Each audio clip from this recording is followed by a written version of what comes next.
કેમ છો વિદ્યાર્થી મિત્રો? આજે આપણે ધોરણ 12 અર્થશાસ્ત્ર વિષયની અંદર આપણે મળી રહ્યા છીએ. ધોરણ 12 અર્થશાસ્ત્ર પ્રથમ પરીક્ષાના પેપરની અંદર આપણે વાત કરવાની છે.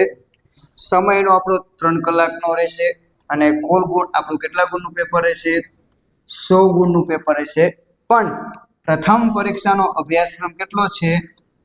પ્રથમ પરીક્ષાનો અભ્યાસક્રમ પ્રકરણ નંબર 1 થી 7 પ્રકરણ. બરાબર, તો આપણે જે પ્રથમ પરીક્ષા આપવાની છે એ 1 થી 7 પ્રકરણની અંદર સમાવેશ થયો છે. તો હવે આપણે બોર્ડની પદ્ધતિ પ્રમાણે જ પ્રશ્નપત્ર નીકળવાનું છે.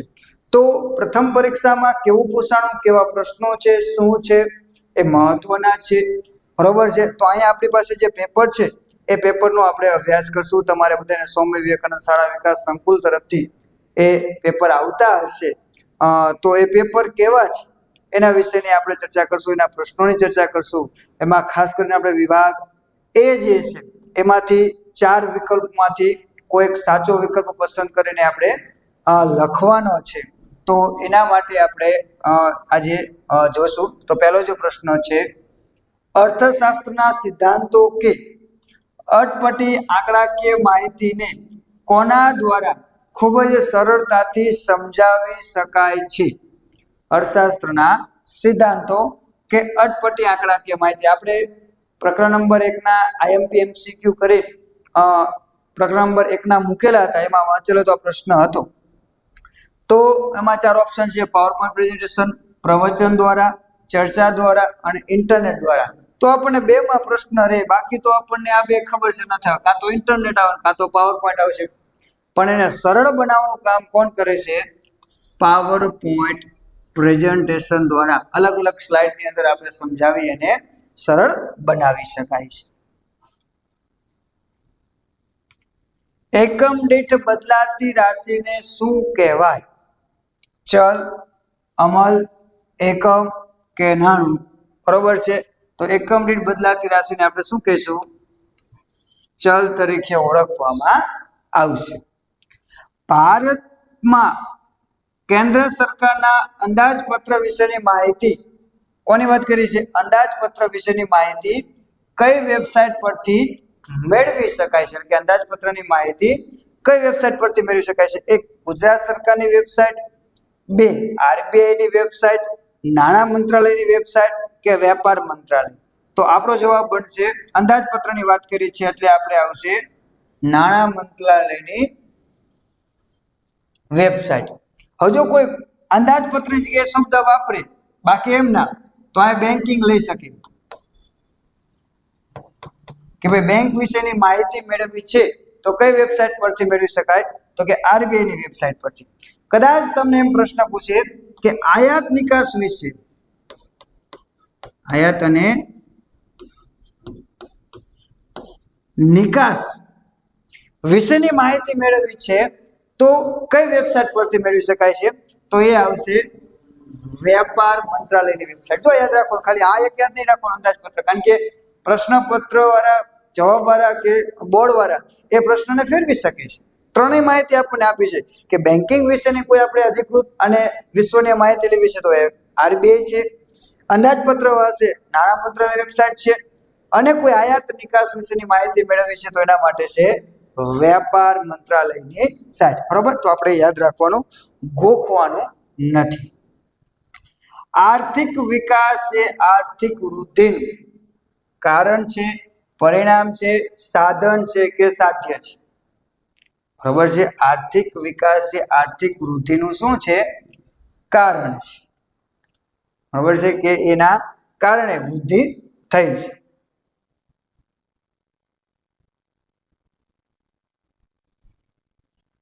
આર્થિક વૃદ્ધિનો પ્રશ્ન મુખ્યત્વે કેવા રાષ્ટ્રોના પ્રશ્નો સાથે સંકળાયેલો છે? તો આર્થિક વૃદ્ધિનો પ્રશ્ન આવે તો એ જવાબ આવશે વિકસિત, અને જવાબ એ પૂછે કે આર્થિક વિકાસ. બાકી એને એમ કે ભાઈ આર્થિક વિકાસનો પ્રશ્ન મુખ્યત્વે કેવા રાષ્ટ્રો સાથે સંકળાયેલો છે? તો જવાબમાં આવશે વિકાસ. બરોબર. અને આર્થિક વૃદ્ધિ આવે તો જવાબમાં આવશે એ કે વિકસિત. બરોબર, આ બે પ્રશ્નો એની સાથે સંકળાયેલા છે એટલે આપણે બે યાદ રાખવાના.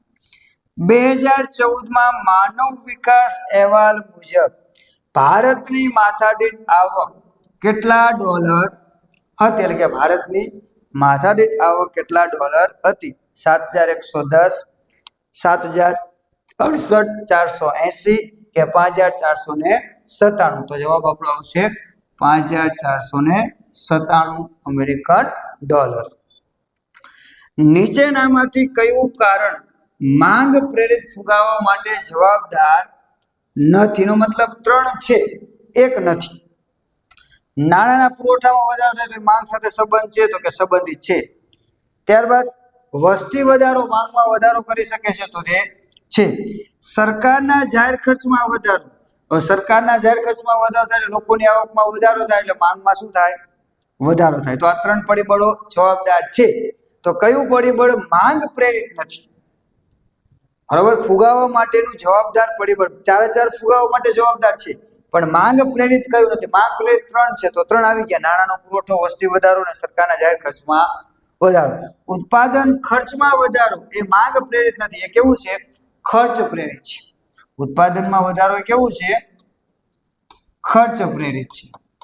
તો આ જવાબ આપણો ખર્ચ પ્રેરિતમાં આવે છે, માંગ પ્રેરિતમાં આવતો નથી. તો અહીં જવાબદાર કયું નથી એને આપણે જવાબમાં લેવાનું છે. ચોખા આપીને કાપડ મેળવવાની આર્થિક વ્યવસ્થા કયા નામે ઓળખાતી હતી? આ પ્રશ્ન તો બહુ બધી વાર બોર્ડમાં પણ પૂછાયેલો છે ને એકદમ સહેલો પણ છે. હવે આનો જવાબ તમારે બધાએ આપવાનો છે, હું આપીશ નહીં કે ભાઈ આની અંદર જવાબ શું આવે છે.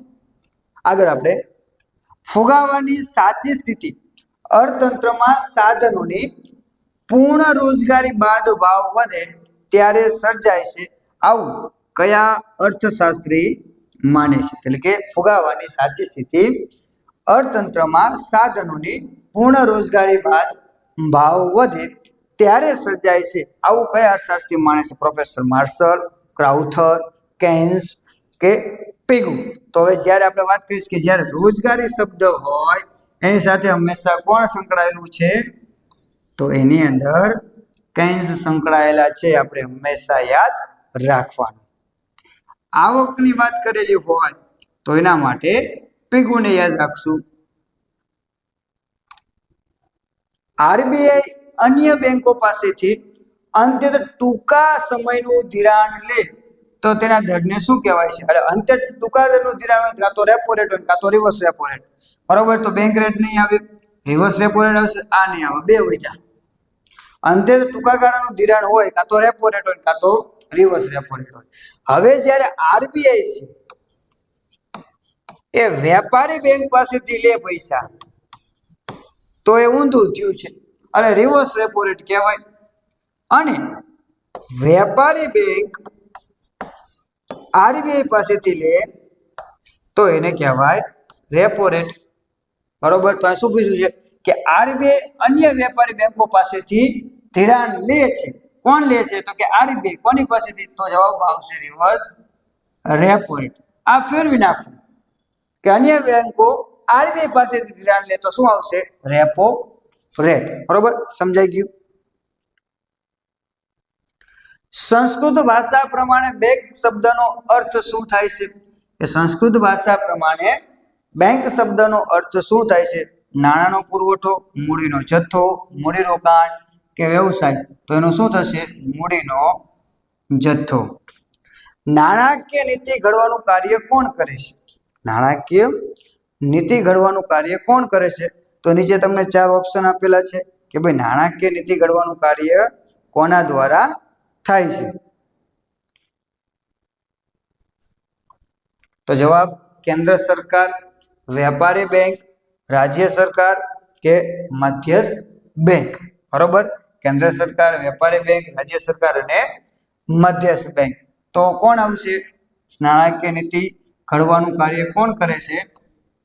તો કે મધ્યસ્થ બેંક દ્વારા થાય છે. આંતરરાષ્ટ્રીય સ્તરે વર્ષ 2015માં નિરપેક્ષ ગરીબીનું નિર્ધારણ દૈનિક કેટલા ડોલર હતું. જો આ પ્રશ્ન પણ તમારે ધ્યાનમાં રાખવાનો છે. વર્ષને આપણે ધ્યાનમાં રાખવાનું છે, તો એ વર્ષ પ્રમાણે ધ્યાન રાખો.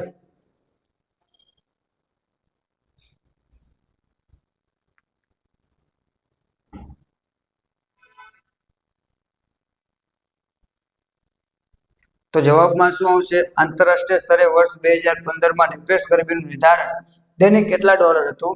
તો કે $1.25, $1, 1.91.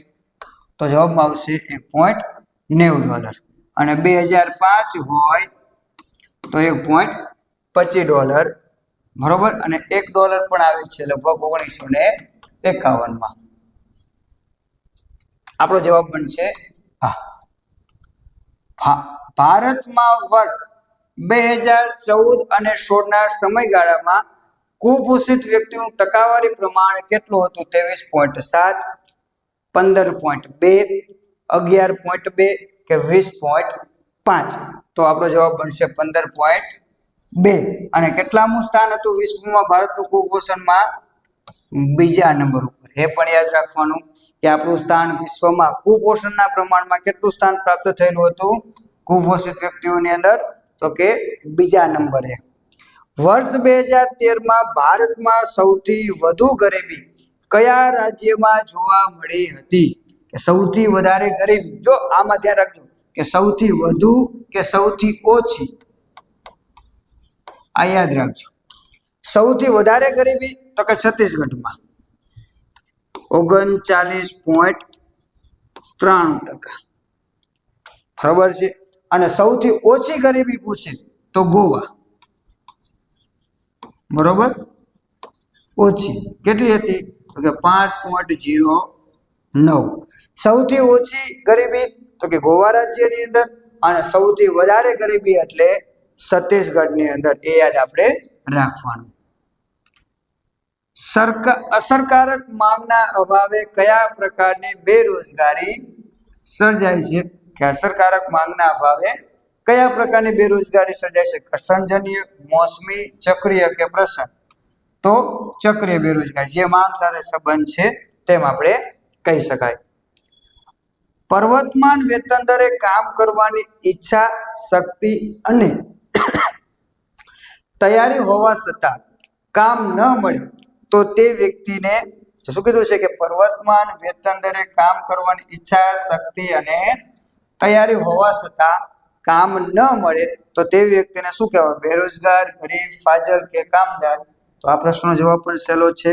જવાબમાં આવશે બેરોજગાર, જે કામ કરવાની ઈચ્છા, શક્તિ અને તૈયારી હોવા છતાં કામ મળતું નથી.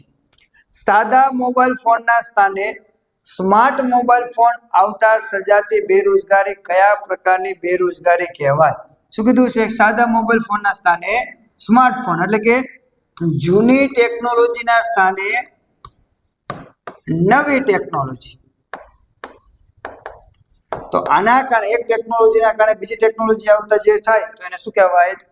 ઘર્ષણજન્ય બેરોજગારી. આના સિવાય પણ સાદા મોબાઈલના જગ્યાએ બીજું ઉદાહરણ પણ લઈ શકીએ. પણ સમજવાનું શું કે જ્યારે જૂની ટેકનોલોજીના સ્થાને નવી ટેકનોલોજી આવે અને એ વ્યક્તિ નવી ટેકનોલોજી ન શીખે એના કારણે બેરોજગાર પડે તો શું કહેવાય?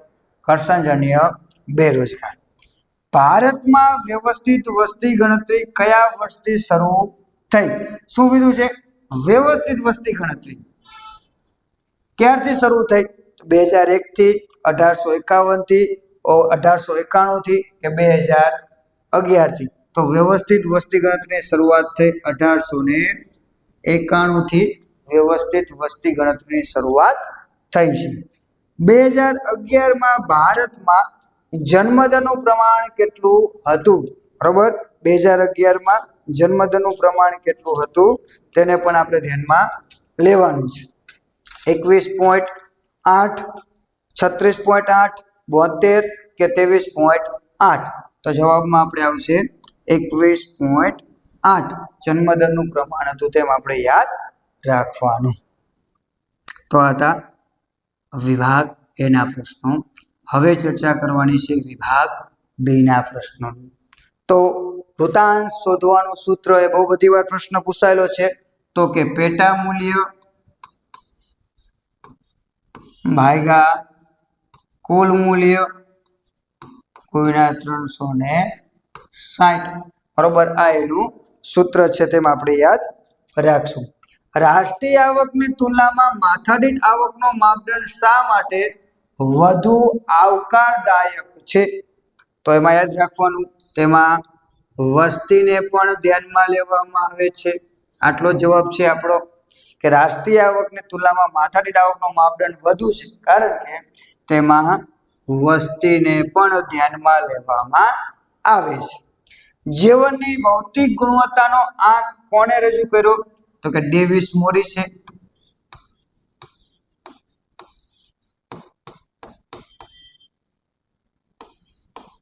ડેવિસ મોરિસે. ફુગાવા માટે જવાબદાર અન્ય કારણો 3 છે. ફુગાવા માટેના જવાબદાર આ મુખ્ય કારણો જે છે 3 છે. મુખ્ય કારણો 2 છે, માંગ અને ખર્ચ પ્રેરિત. ત્યારબાદ અન્ય કારણો છે, તો અન્ય કારણોમાં પણ 3 ભાગ પડે છે, જેવા કે કરવેરાની નીતિ,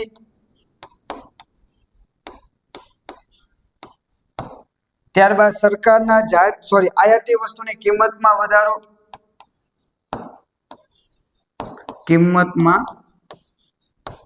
વધારો, અને ત્યારબાદ ત્રીજું છે અછત. બરાબર. ત્યારબાદ છે વેપારી બેંકનો અર્થ આપો. તો કે વેપારી બેંક એટલે કે બેન્કિંગ સુવિધાઓ પૂરી પાડતી, એટલે કે બેન્કિંગ અંગેના વ્યવહારો જે કરે છે એ. તો બેન્કિંગ અંગેના વ્યવહારો એટલે શું? તો કે બચતો એકત્રિત કરવી અને એનું ધિરાણ આપવું અને ઉપાડવા માટે ચેક છે, પે ઓર્ડર છે, ડ્રાફ્ટ છે, એવી સગવડતા પૂરી પાડવી, તો એને આપણે શું કહેવાય? વેપારી બેંક તરીકે ઓળખી શકાય. ત્યારબાદ છે આઈઆરડીપી નું પૂરું નામ, તો ઇન્ટિગ્રેટેડ રૂરલ ડેવલપમેન્ટ પ્રોગ્રામ અથવા તો સંકલિત ગ્રામ વિકાસ કાર્યક્રમ. બરાબર. સંકલિત ગ્રામ વિકાસ કાર્યક્રમ અથવા તો ઇન્ટિગ્રેટેડ રૂરલ ડેવલપમેન્ટ પ્રોગ્રામ, કોઈ પણ તમે લખી શકો છો. ત્યારબાદ છે પ્રધાનમંત્રી જનધન યોજના ક્યારે શરૂ કરવામાં આવી? પ્રધાનમંત્રી જનધન યોજના ક્યારે શરૂ કરવામાં આવી? તો એનો જવાબ છે 28 ઓગસ્ટ 2014 થી. બરોબર. ક્યાંથી શરૂ કરવામાં આવી?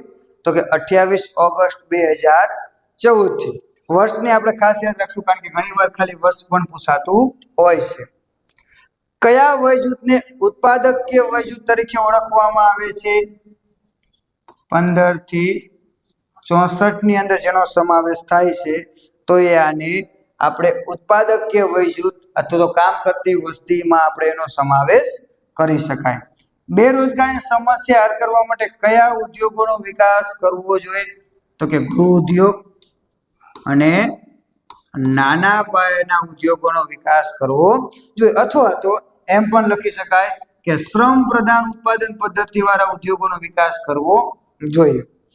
વય જૂથના અનુસાર વસ્તીની વહેંચણી એટલે શું? તો કે વય જૂથ અનુસાર વસ્તીની વહેંચણી એટલે કે વસ્તીની વય જૂથ અનુસાર વહેંચણી એટલે દેશની વસ્તીનું વિવિધ વય જૂથોમાં વિભાજન, કે અલગ અલગ વય જૂથમાં જે વિભાજન થાય છે એની વાત કરવામાં આવે છે, કે વિવિધ વય જૂથોમાં વિભાજન, વિવિધ વય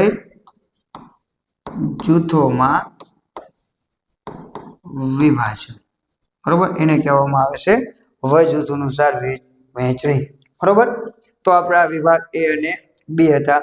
વિભાગ સી ના પ્રશ્નો તમે જોઈ શકો છો કે આપણને કુલ કેટલા પ્રશ્નો પૂછાવાના છે? આટલા પ્રશ્નો છે, એમાંથી આપણે 12 પ્રશ્નો લખવાના છે અને 24 ગુણના પ્રશ્નો છે. વૃત્તાંશ આકૃતિ દોરતી વખતે ધ્યાનમાં રાખવાની બાબતો ધ્યાનમાં રાખવી જોઈએ. આલેખની એક્સ ધરી અને વાય ધરી પર સામાન્ય રીતે કઈ બાબત દર્શાવવામાં આવે છે? અપેક્ષિત આયુષ્ય એટલે શું? પરિમાણાત્મક અને ગુણાત્મક પરિવર્તનો ક્યાં ક્યાં આવે છે તે જણાવો.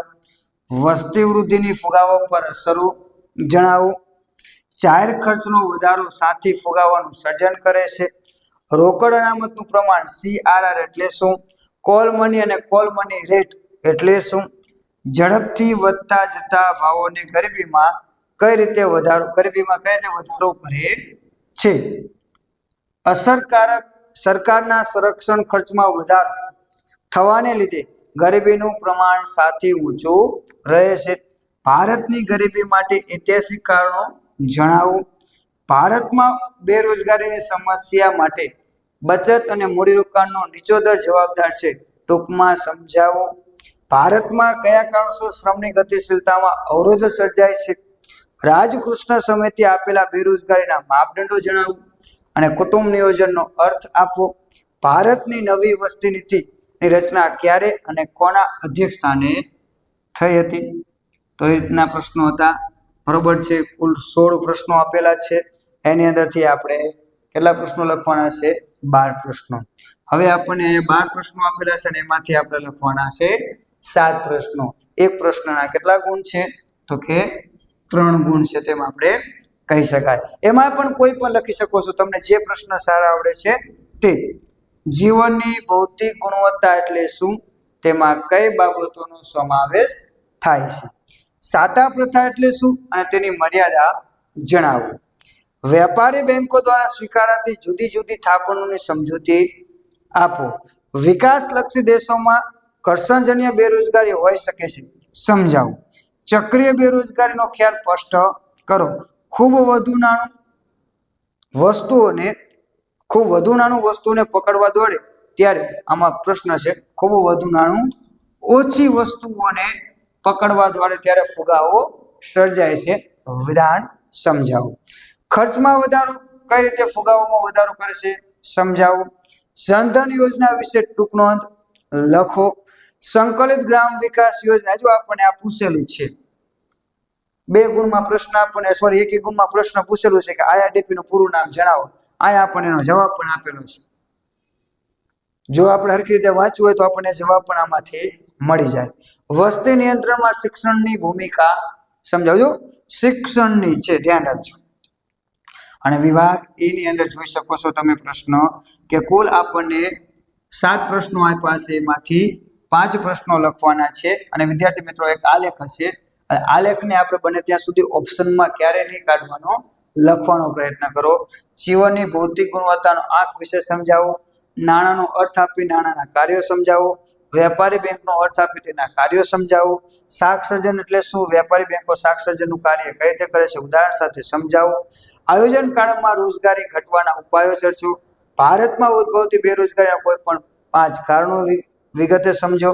અને 1999 ચીન અને ભારતમાં મુખ્ય રોજગાર નીચે માહિતી આ સ્પષ્ટ ઉલ્લેખ કરેલો છે કે પાસ પાસેની સ્તંભ આકૃતિ અથવા તો વૃત્તાંશ આકૃતિમાં રજૂ કરે તેનું વિશ્લેષણ કરો. બંનેમાંથી કોઈ પણ એક, કાં તો વૃત્તાંશ આકૃતિ દોરો અથવા તો પાસ પાસેની સ્તંભ આકૃતિ દોરો.